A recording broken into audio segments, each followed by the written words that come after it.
Welcome back to One-on-One with Mr. U. Of course, I am your host, Mr. U. In studio with us, SEO Optimizer, Brandon Leibowitz is here. Brandon, how are you, brother? I'm doing well. Thank you for having me on today. My pleasure, sir. For those of you guys that are watching and listening for the very first time, thanks for making One-on-One with Mr. U part of your week. We are live on YouTube, Facebook, and LinkedIn. Of course, we'll have the episode up on all audio platforms sometime within the month. But thanks again for making us a part of your day today. All right, so Brandon, you are SEO Optimizer. For me as a content creator, that piqued my interest right away because I deal a lot with content, obviously. A lot of people who are watching, listen to our show, they're in the same category. They're podcasters, they're content creators, they're authors, they're professional speakers. I'm one of all of those things, and then some. And our listeners are definitely fit in most of those categories. And SEO is something that we deal with a lot. When we first met, I told you, I said, you're the kind of guy, well, you had the kind of title. I get emails from people regarding who are offering to help me for X amount of dollars to get my SEO straight, to change my whole podcast and content creating life.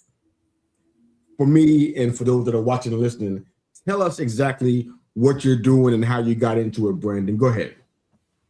I kind of fell into the world of digital marketing back in 2007. After I graduated from college, I got my degree in business marketing. And one of the first jobs I was offered was doing SEO, which I didn't really know what that meant. I told the company that. They said, don't worry, we're new to this as well. And we're going to take you to different classes and workshops and seminars, and decided to give it a shot back in 2007. And after working there for a few months, I realized that everyone is probably going to have a website in the future. And back then I was helping out with social media, doing email marketing, doing paid ads, doing search engine optimization. And the SEO just kind of stuck out as a way to get free traffic. And I thought, who doesn't want free traffic? Why would you want to spend money on paid ads? Everything I mentioned works. I'm not saying don't do them, but I just felt like SEO sounds like a good opportunity for helping businesses tap into free traffic from the search engines, and decided to stick with it, working at different advertising agencies as a director of SEO. And before work, after work, and on my lunch break, I'd work on my own company, and eventually built that up to where I was able to quit my job, and been doing this ever since, helping people tap into that free traffic from wherever people are searching, whether it's on search engines or the AI LLMs, or even Yelp, Amazon, YouTube, things like that. I love it, man. Man, here's a marketing idea for you. Get a t-shirt that says free traffic. Free traffic. I almost guarantee you have new clients on a weekly basis just by the t-shirt that says free traffic, man. That's just something that we content creators really care about, man. So thanks for sharing that. As a young person growing up, I think you said you grew up in SoCal. As a young person, can you see any factors that kind of led you to where you are in this place where you're being fulfilled in what you're doing? Do you see any kind of connective tissue there? When I was younger, I always had the entrepreneurial spirit, but didn't know much about digital marketing or anything like that. I mean, had MySpace and Facebook and things like that. But MySpace, oh my God. You dating us for real. When I was younger, those were the big ones, but didn't think about the digital side of things until after I graduated and got that first job. I'd always wanted to have my own business.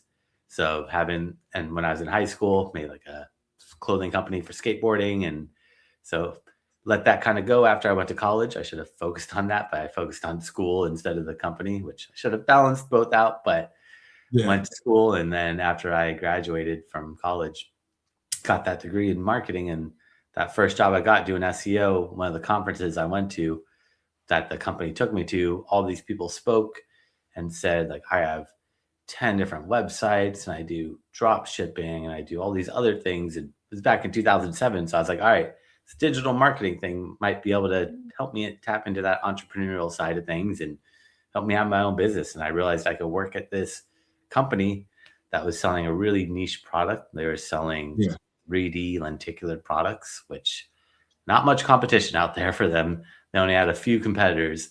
So I was able to go to like a doctor or a restaurant or local plumber and tell them, hey, do you want help with your SEO? And that got me going with the freelance side of things while I was still working at that company, but made me realize that I could work full time at this agency or at this company. As long as I'm not helping other competitors do SEO, which they only had a couple, then they weren't mad because I'm doing SEO now after work. So I'm just learning it more and more. And it just helps them out in the long run as well, that company. No, that makes sense. What does SEO actually stand for? Kind of explain the sciences and dumb it down as much as you have to, sir.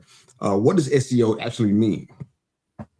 SEO is search engine optimization. That means ranking websites on the different search engines or wherever people are searching. When you search, there's usually ads at the top. Those are all paid ads. Those companies are paying for each visitor to their website for each click, pay-per-click. Okay. And then right below the ads are the organic, the free listings. And that is what SEO is, trying to get you in those free listings. So you're not spending money on paid ads, but you're getting that visibility for free organically. Makes sense. All right. So when we were talking initially, you were talking about researching keywords and standalone pages and backlinks. I'll be honest with you, I almost got a little dizzy hearing all of those things because I don't, even though I have a computer background, there's some aspects I'm like, it's kind of over my head. What do you do for somebody who has a business, but they don't have a website? Is this kind of stuff helpful for them? It's okay. You could do SEO on, well, like if you're an Amazon seller and you have an Amazon page, you could do SEO on your Amazon. If you have a Yelp, we could rank you higher on Yelp. If you have a YouTube channel, we could help your videos rank higher. But all those are just rented space. You don't own any of those sites, and they could take you down anytime. And your website is yours forever without noise and distractions. Because if you just have the YouTube channel, once someone watches your YouTube video, there's going to be other recommended videos that might not be yours. There's ads on the side. There's ads before your video. So it's easy to get sucked in and forget where you were and get lost and not follow through with that person's video or follow through with their call to action saying, learn more or contact me. But having your own website, that's yours, where you don't have any noise. There's no ads unless you put ads, which I would highly recommend. Don't run ads on your website because you're just giving other people traffic. But you want to promote yourself and you control that messaging. And that's where you get that full control where no one can take you down. You own that forever and that's yours. And I always recommend to people, build a website.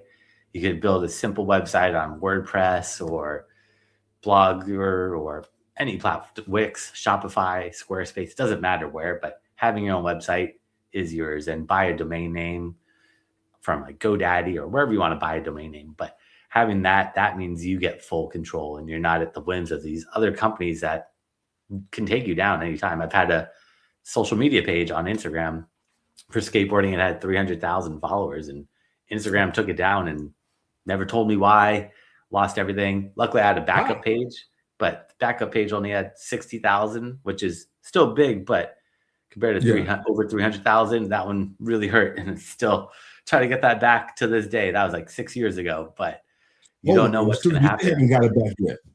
Why did they take it down? You don't know why? They don't tell you. Skateboarding can't be but so offensive. I mean, that's strange. Yeah, it must have been music in the background, maybe, or copyrighted music. But because I had a warning before with music that was copyrighted, but I was like, I'll take that post down. I don't need to keep that post up. It's all good. But that's the only thing I could think of. But they don't tell you, and they don't need to tell you because you're using their service, their product. So they could take you down anytime, whenever you want. And I have tons of clients that have that same story where their business profile was taken down and they just don't know what happened and can't get it back. So you don't want to just rely on these third-party sites and social media. I mean, it's great for exposure and visibility, but you don't know what's going to happen. Your competitor could report to you or who knows what could happen. And you don't want to be like, all right, what happened to me, and waking up and find out that it's gone. Luckily, I had a backup page because I knew that happens to I saw other people in my industry that had that same issue. Someone like one of my friends that had a big page too for skateboarding, his page got taken down. He got it back a few months later, but he didn't know what happened. So he built a backup page. So when I saw that happen, I realized maybe I should make a backup page for mine. And then a year later, that happened to me as well. And it's just, Wow. you can't control those things, especially as a content creator. If you're relying on Facebook or Instagram or TikTok and YouTube, it's good to have those pages and those profiles and that presence. But I try to be omnipresent and be everywhere. So for my skateboarding page, I had a Facebook. Well, I had Instagram as my main source. And then from Instagram, I'd make it auto post to Facebook, to Twitter, to YouTube, to my website. That way I just make sure I have that full visibility. And by having Instagram auto post to Twitter, my Twitter grew to 50,000 followers for skateboarding, which I was like, did not expect that. I was like, Twitter for skateboarding doesn't seem like that. Or even my Pinterest grew to, I think, 14,000 followers. And my Pinterest is all like skateboarding and social media and SEO, which it's not the typical demographic of a Pinterest user that you would think, but you never know where your audience is. So I try to just have it be everywhere, because then people like to see that as well. Like, you're not just relying on one platform. No, definitely. I love that. The website situation is something that, excuse me, I've been personally challenged with over the years. I've built businesses and done different things with my coaching work. And for some reason, I just found it a struggle to have and maintain a website. So I have a couple of questions I want your expert opinion on. One, do you have any, first part of the question, do you have any, I know you mentioned, you named 3 places that you can get a website from, but as a personal preference for yourself, what would you recommend to somebody who is want to get a website, kind of no frills, they don't want to pay a lot if they can help it because, for financial reasons? What would you recommend for them as far as the go-to place to get a website and maintain it? And the second thing is, what do you recommend that they have in order to even start the process of getting a website? Do they have to have a book? Do they have to have a business? Answer those 2 questions for me, if you don't mind. I want your expert opinion, Brandon. Go ahead. Yeah, you could just make a website right now. 13-year-old kid could just go and buy a domain from GoDaddy and build a website and just put pictures of their skateboarding videos up there. You don't have to have any business or anything. You could just create something. And the sooner you create your website, the more age and the more history it has, and the more trust you're going to get from search engines, because search engines don't trust anybody. And a brand new website has 0 trust. And that means they're not going to rank you. So like, I have clients that have a 20-year-old website, and that has so much history built into it that they're able to rank much faster than someone that comes to me with a brand new website. I tell them that it's going to take, depending on the keywords in the competition, it could take 6 months to rank you on the search engine. So anyone that doesn't have a website and is thinking about it, buy a domain name as soon as possible. You don't even have to build a page. Just buying that domain name from whatever domain platform you want to buy it from, like GoDaddy or wherever, just build some age into it and some history into it, so you get a little bit of trust. And for the platform, it doesn't really matter what platform you use. WordPress is probably the most popular one. Over half the internet is built on WordPress, and it's free, and can't go wrong with that. Shopify is for e-commerce. So if you are trying to sell a product, Shopify is a good one, but you have to pay for it. Squarespace, Wix are okay, but WordPress is. I've had a Wix, but no longer. I've had a Wix. No, Wix is fine, but if you are rebuilding a new website, I would say go to WordPress. But if you're already on Wix or Squarespace, don't change platforms. Stick with it. You don't need to change. Do you think now? I heard you mention a 13-year-old. I'm like, okay, you went all the way down to lowest common denominator with that one. But do you think that WordPress is user-friendly enough in 2026 that you can build your website out without having to have massive amounts of technical knowledge? Think they can handle it on WordPress? Building websites not fun. I built my own website, and it took me a little while. It was a little learning curve. They give you documentation on how to do it, but I have people in their 80s updating WordPress. They didn't build the website. Building a website is a whole different thing, but they're going into WordPress, and they're a catering company, so they're adding new events that they're catering, and they're updating their blog and changing things, because it is pretty user friendly. And then the only reason I met a 13-year-old kid was saying, like, you don't need to have a business. That was what I was trying to get at, is you don't need to have anything. You just need to have an an idea. Or if you're trying to build a personal brand, buy your domain name, your name as your domain name, and just start building that up with content and adding pages here or there. Little by little, you're Okay. going to start having a full, robust website with a bunch of content and blog posts and different, whatever you're trying to target, different services. Or if you have a book, you can put the book there. If you're coaching, you put the coaching there. And you can put the about us and contact us. If you have social media, you can have the social media there. Like my skateboarding one that I made, the website for skateboarding, all I did was make it so anytime I post on Instagram, it would make a blog post about that on my website. So I never even posted on, I never even did anything on that skateboarding website. And it still works to this day with my backup page. Anytime I post on that Instagram page, it automatically creates a blog post on my WordPress website. So it keeps my website updated with fresh content. And then I control all that messaging there. So I'm not relying on Instagram, because worst case scenario is they take me down again, which hopefully that does not happen. I'm trying to be much more conscious about the music in the background, but you never know. You could play a song and then all of a sudden, a few months later, that artist is like, no, this is my music. You can't be using it. And then you might not know that they're going to put a strike against you. Yeah. It just as a rule of thumb for you, is there a certain time that people should post on social media, or a certain way they should post? Do you have any suggestions on that for content creators? Not really, because now it's an algorithm. So in the past, I would say, like for my skateboarding page, I'm in Los Angeles, I would post at like 7 a.m. That way it hits 10 a.m. on the East Coast. So I'd hit them in the morning, then I'd post in the middle of the day, and then the evening. But it just depends on your audience. But nowadays, with the algorithm, it doesn't really matter too much. But like if you're selling baby products, then you're like, all right, when are parents free? Like what time? So you're trying to think like that. But that algorithm, they just show like a post from a week ago or 2 weeks ago. But it still is good not to just like post it in the middle of the night when people are sleeping. But it's not as important as it used to be. But I would still be conscious. Like try to think like for email marketing, like 7 to 11 a.m. Tuesday, Wednesday, Thursday is the best time to post on email. So I try to think of that. Like if I'm targeting business owners, that's the best time to message people. Monday, they're catching up on emails. Friday, they're checking out for the weekend.